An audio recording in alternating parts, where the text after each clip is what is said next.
یہ آفتاب تجھ سا بنا دے خدا مجھے، علم و ہنر کا نور کرے وہ عطا مجھے۔ عبدالمجید سالک صاحب فرماتے ہیں، یعنی وہ دعا کر رہے ہیں کہ اے آفتاب، اے سورج، اللہ مجھے تجھ جیسا بنا دے اور علم و ہنر کا مجھے ایسا نور دے کہ میں جہاں جاؤں تیری طرح ہی جو ہے اپنی روشنی پھیلاؤں، اپنے علم و ہنر کی میں ایسی روشنی پھیلاؤں کہ جہاں جاؤں ہر کوئی مجھ سے فائدہ بھی حاصل کرے اور مجھ سے میری روشنی ہر طرف جو ہے اجالا کر دے۔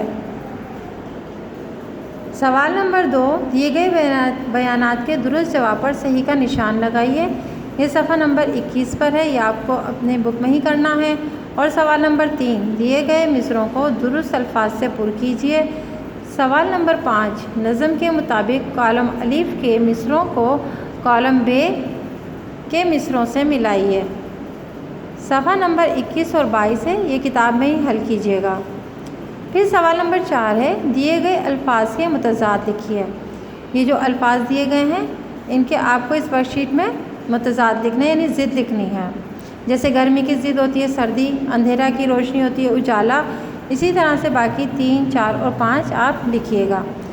پھر سورج کے فوائد پر آپ کو 4 جملے لکھنے ہیں۔ بس یہ 4 جو جملے آپ یہاں لکھیے گا، یہ آپ کو سورج کے فوائد پر لکھنا ہے۔